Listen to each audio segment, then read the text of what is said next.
Hello everyone, I am doctor Rajni. 2-4 दिन पहले मैंने किसी क्लाइंट को क्षमा प्रार्थना करने के लिए बोला और उनका मुझे कॉल आया कि मैम क्षमा अ, मांगने में कोई दिक्कत नहीं है। जब क्षमा करने की लाइन आती है उसमें ये आत्मा उन सब आत्माओं को क्षमा करती है तो कहते बड़ा डिफ़िकल्ट हो जाता है, वो मुझसे नहीं हो पा रहा। बिल्कुल सही कह रहे हैं आप। जिन लोगों ने हमें पेन दी होती है, हम उन लोगों को क्षमा नहीं कर पाते हैं। मगर आपको पता होना चाहिए हमें क्षमा करना क्यों है। आप मेरे रेकी के स्टूडेंट नहीं हैं, तो फिर भी मैं आपको बताती हूँ कि क्षमा क्यों इम्पोर्टेंट है। पहली बात, कोई भी पर्सन बिना कारण आपको पेन नहीं दे रहा है।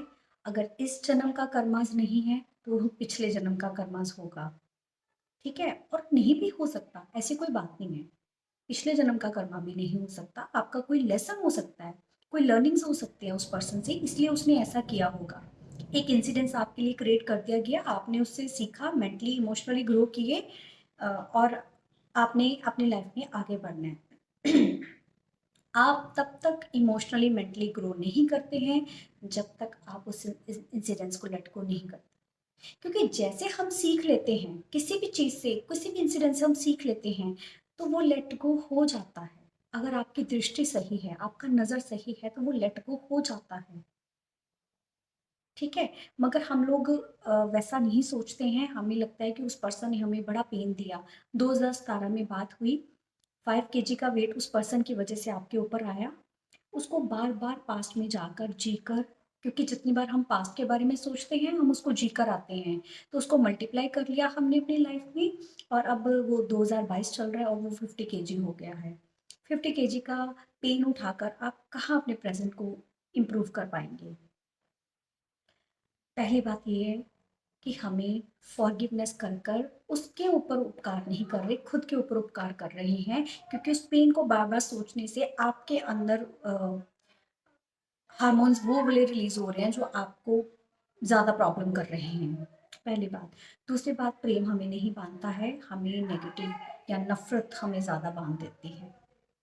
तो उस नेगेटिव कॉर्ड से हमारा आदान-प्रदान होता है, हमारी कॉर्ड बन जाती है, वो पर्सन हमारे ऊपर राज करता है थर्ड आई पर और हमारे हृदय चक्र पर, दोनों ब्लॉक कर देता है। हम प्रेज़ेंट में जितने मर्ज़ी एफ़र्ट्स करते जाएँ, अपने फ्यूचर को बेटर करने के, हम नहीं कर पाएँगे।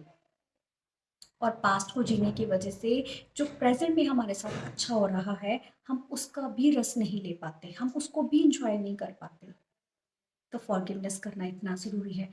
फॉरगिवनेस का मतलब ये कभी नहीं है कि आप फॉरगेट कर दें।